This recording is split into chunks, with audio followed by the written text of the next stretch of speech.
Menopause रजनिवृत्ती प्रत्येक स्त्रीच्या आयुष्यात येणारा हा एक नैसर्गिक टप्पा आहे.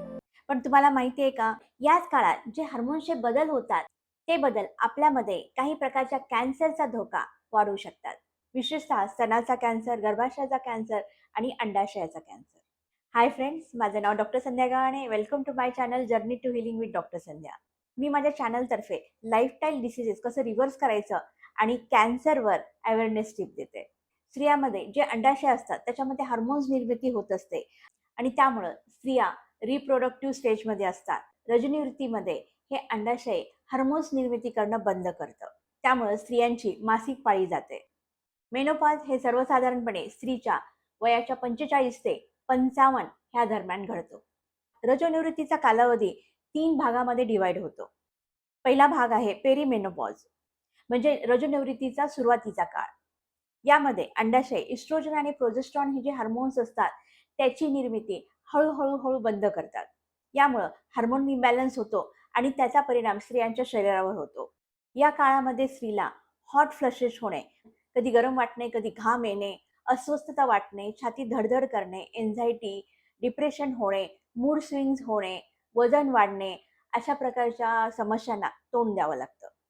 नंतरचा काळ येतो मेनोपॉज, जेव्हा एखाद्या स्त्रीची मासिक पाळी ही 1 वर्षापर्यंत आलेली नसते, तेव्हा त्या स्त्रीचा मेनोपॉज झालाय असं समजलं जातं. ह्या काळामध्ये स्त्रीच्या शरीरातील जे इस्ट्रोजन असतं ते खूप ड्रॉप झालेलं असतं. त्यामुळे स्त्रियांना कार्डिओव्हॅस्क्युलर डिसीजचे रिस्क वाढतात. तसेच त्यांना ऑस्टिओपोरोसिस होणं, म्हणजे हाडं ठिसूळ होण्याचं पण प्रमाण वाढतं. पोस्ट मेनोपॉजमध्ये इस्ट्रोजन बनत नाही. ओव्हरीज कम्प्लिटली काम करणं बंद करतात. शरीरामध्ये इस्ट्रोजन नसल्यामुळं त्यांच्या शरीरात विसरल फॅट हे जास्त प्रमाणात वाढतं. आता आपण अशा काही रिस्क फॅक्टरची चर्चा करू, त्याच्यामुळं ह्या मेनोपॉजल काळामध्ये स्त्रियांमध्ये कॅन्सर होण्याचा आणि त्यातल्या त्यात हार्मोन्स डिपेंडंट कॅन्सर होण्याचे चान्सेस वाढतात. त्यातला पहिला फॅक्टर आहे एज. एखाद्या स्त्रीची पाळी कधी जाणार हे तिच्या जेनेटिक्सवर अवलंबून असतं. म्हणजे तिच्या आईची, तिच्या मोठी बहिणीची पाळी कधी गेलेली आहे, साधारण त्याच दरम्यानमध्ये स्त्रीची पण पाळी बंद होते. जर तुमचा लेट मेनोपॉज झाला असेल, म्हणजे वयाच्या 45 वर्षानंतर तुमचा मेनोपॉज झाला असेल, जर तुमच्या पहिल्या पाळीची सुरुवात 12 वर्षाच्या आधी झाली असेल, तुम्ही इस्ट्रोजनच्या जास्त संपर्कात येता, इस्ट्रोजनला जास्त एक्सपोजर होतात. या दोन्ही क्रायटेरियामध्ये इस्ट्रोजन डिपेंडंट कॅन्सर रिस्क वाढतं. Breast cancer, ovarian cancer, endometrial cancer होण्याचे चान्सेस वाढतात. वयाच्या 50 वर्षानंतर जे काही कॅन्सरचे रिस्क फॅक्टर असतात ते सुद्धा स्त्रियांमध्ये उद्भवू शकतात. म्हणजे लंग कॅन्सर आहे, सर्वायकल कॅन्सर आहे किंवा कोलोरेक्टल कॅन्सर आहे. वयाच्या ह्या स्टेजपर्यंत तुम्ही वेगवेगळ्या कार्सिनोजनला एक्सपोजर झालेला असतात. तुमची लाईफस्टाईल अशी असू शकते त्यामुळे तुमच्यामध्ये एखादा कॅन्सर होण्याचा रिस्क वाढतो. आता मेनोपॉजमध्ये कॅन्सर रिस्क वाढण्याचं अजून एक कारण आहे, ते म्हणजे हार्मोन्स थेरपी. पेरीमेनोपॉज, मेनोपॉजचे जे काही सिम्पटम्स, लक्षणं आहेत, ते एखाद्या स्त्रियामध्ये जर जास्त प्रमाणात होत असतील किंवा त्यामुळे त्यांचे जास्त नुकसान होत असेल, त्यासाठी हार्मोन्स थेरपी चालू केली जाते. पण तुमच्या हार्मोन्स थेरपीमध्ये जर फक्त इस्ट्रोजनच हा एक हार्मोन असेल, तर तुम्ही इस्ट्रोजनला जास्त प्रमाणात एक्सपोजर होतात. त्यामुळे तुम्हाला इस्ट्रोजन डिपेंडंट कॅन्सर होण्याची शक्यता वाढते. हार्मोन इम्बॅलन्स झाल्यामुळे वयाच्या 50-55 वर्षापर्यंत स्त्रिया ह्या थोड्याशा स्थूल होतात. काही ओव्हरवेट असू शकतात, काही ओबीज असू शकतात. त्यांच्यामध्ये जे फॅट सेल्स असतात, हे फॅट सेल्स इस्ट्रोजन तयार करायला लागतात. म्हणजे जरी तुमचा मेनोपॉज झाला आणि तुमच्या ओव्हरीज इस्ट्रोजन तयार करत नसतील, तरी पण तुमच्या शरीरामध्ये जे जास्त असलेले फॅट सेल्स आहेत, ते इस्ट्रोजन तयार करायला लागतात. त्यामुळे सुद्धा इस्ट्रोजन डिपेंडंट कॅन्सर जसं ब्रेस्ट कॅन्सर होण्याची जास्तीत जास्त संभावना असते. तिसरा रिस्क फॅक्टर आहे ते म्हणजे इस्ट्रोजन डॉमिनन्स. काही काही स्त्रियांमध्ये इस्ट्रोजन ह्या हार्मोनचं लेवल्स खूप जास्त प्रमाणात असतात. त्यांच्या बॉडीचा शेप पण एका विशिष्ट प्रकारात असतो. फॅट डिपॉझिशन त्यांच्या मांड्या, कंबर, पोट ह्यामध्ये जास्त प्रमाणात असतं. इस्ट्रोजन जास्त प्रमाणात असल्यामुळं आणि ओबेसिटी पण असल्यामुळं अशा प्रकारचे कॅन्सर होण्याची रिस्क त्यांच्यामध्ये जास्त असते. ज्या स्त्रियांना हार्मोनल ब्रेस्ट कॅन्सर झालेला आहे, त्या स्त्रियांना केमोथेरपी, रेडिएशन थेरपी सोबत हार्मोन ट्रीटमेंट पण दिली जाते. हे जे सिंथेटिक हार्मोन्स असतात ते इस्ट्रोजन सारखं काम करायला लागतात. त्यामुळे त्या स्त्रीच्या गर्भाशयातील आतील जे स्तर असतं ते वाढायला लागतं. पुढे जाऊन त्या स्त्रीमध्ये एंडोमेट्रियल कॅन्सर होण्याचं रिस्क वाढतं. पण ह्याचं प्रमाण खूप कमी आहे. आता ह्याची थोडी पॅथॉलॉजी समजूया.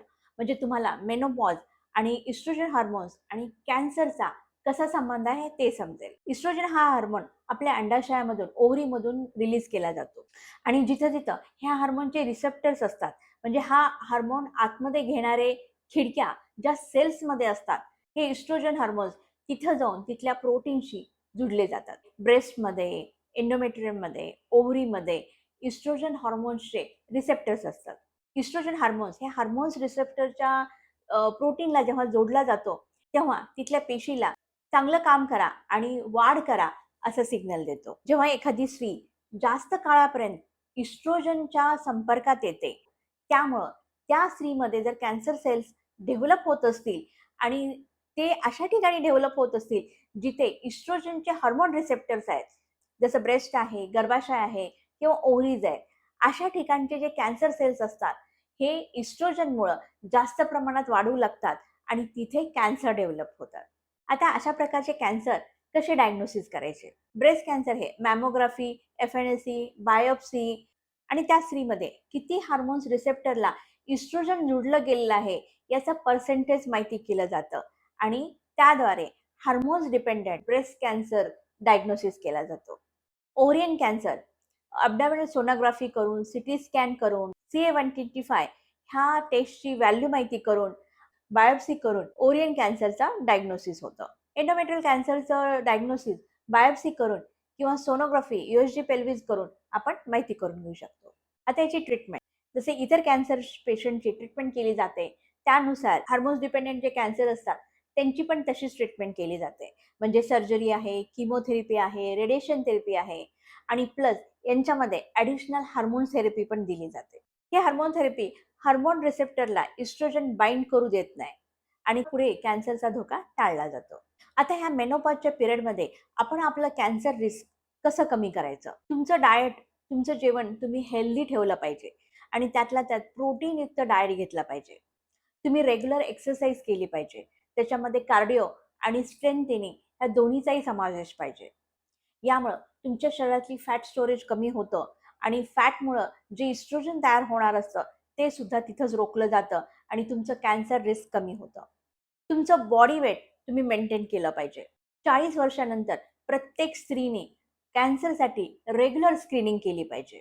त्यामध्ये सर्व्हायकल कॅन्सरसाठी पॅप स्मेअर करणं, ब्रेस्ट कॅन्सरसाठी मॅमोग्राफी करणं, ओव्हरियन कॅन्सरसाठी आणि युटेराईन कॅन्सर म्हणजे गर्भाशयाच्या कॅन्सरसाठी तुम्ही पोटाची आणि पेल्विसची सोनोग्राफी करण्याची गरज आहे. ओव्हरियन कॅन्सरसाठी CA-125 ही सुद्धा एक लॅब टेस्ट अवेलेबल आहे. ज्या स्त्रिया तरुण आहेत, म्हणजे ज्यांचं वय 25 ते 30च्या दरम्यान आहे, त्यांच्या घरामध्ये ज्या स्त्रिया आहेत, त्यांना जर ब्रेस्ट कॅन्सर, ओव्हरियन कॅन्सरची हिस्ट्री आहे, म्हणजे आईला, बहिणीला, मावशीला, आजीला वगैरे अशा तरुण स्त्रियांनी आपलं ब्राका टेस्ट करून घेण्याची गरज आहे. याच्यामध्ये BRCA1 आणि BRCA2 अशा टेस्ट असतात. ह्या टेस्टमुळं तुमच्या शरीरामध्ये काही फॉल्टी जीन्स आहेत का हे समजलं जातं आणि हे जीन्स पुढे जाऊन तुम्हाला ब्रेस्ट कॅन्सर आणि ओव्हरियन कॅन्सरचे रिस्क वाढवू शकतात.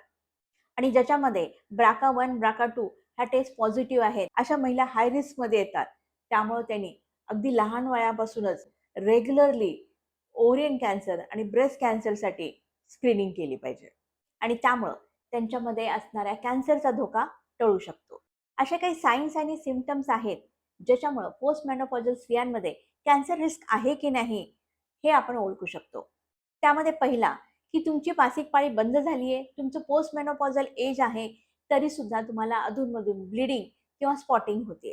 तुम्हाला तुमच्या ब्रेस्टमध्ये टेंडरनेस म्हणजे दबाव जाणवतोय, त्रास होतोय आणि त्या ठिकाणी काही लंप किंवा ट्यूमर आहे किंवा गाठ आहे याची संवेदना होतीये, तेव्हा तुम्ही इमिजिएटली गायनेकॉलॉजिस्ट किंवा सर्जनकडे जायला पाहिजे आणि तुमची सगळी तपासणी करून बघायला पाहिजे. तुम्हाला जर पोटामध्ये खालच्या बाजूला दुखत असेल आणि ब्लोटिंग, गॅसेस वगैरेचा त्रास होत असेल, तर हे लक्षणं ओव्हरियन कॅन्सरची असू शकतात. बहुतेक ओव्हरियन कॅन्सरचे जास्त साइन सिम्पटम्स स्त्रियांना जाणवत नाही.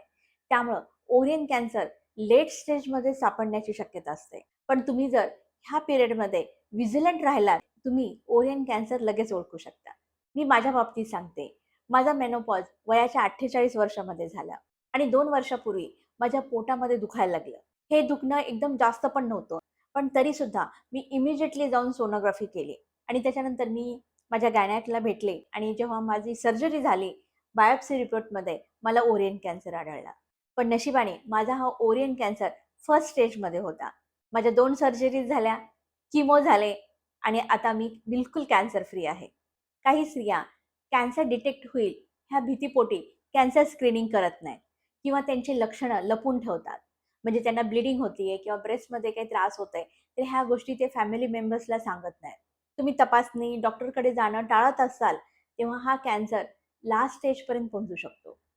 आणि त्यावेळेस ट्रीटमेंट करणं आणि जीव वाचवणं हे खूप अवघड गोष्ट होते. मी माझ्या स्त्री प्रेक्षकांना, माझ्या भगिनींना असं आवाहन करते, तुम्ही जर मेनोपॉझल फेजमधून जात असाल, पोस्ट मेनोपॉझल फेजमध्ये असाल, तर तुमच्या शरीराबाबतीत तुम्ही जागरूक राहा आणि कॅन्सरपासून स्वतःचं संरक्षण करा. मी माझ्या चॅनलतर्फे जे काही व्हिडिओ बनवत आहे, ते इन्फॉर्मेटिव्ह आणि तुमच्या उपयोगी पडण्यासाठी खूप प्रयत्न करत आहे.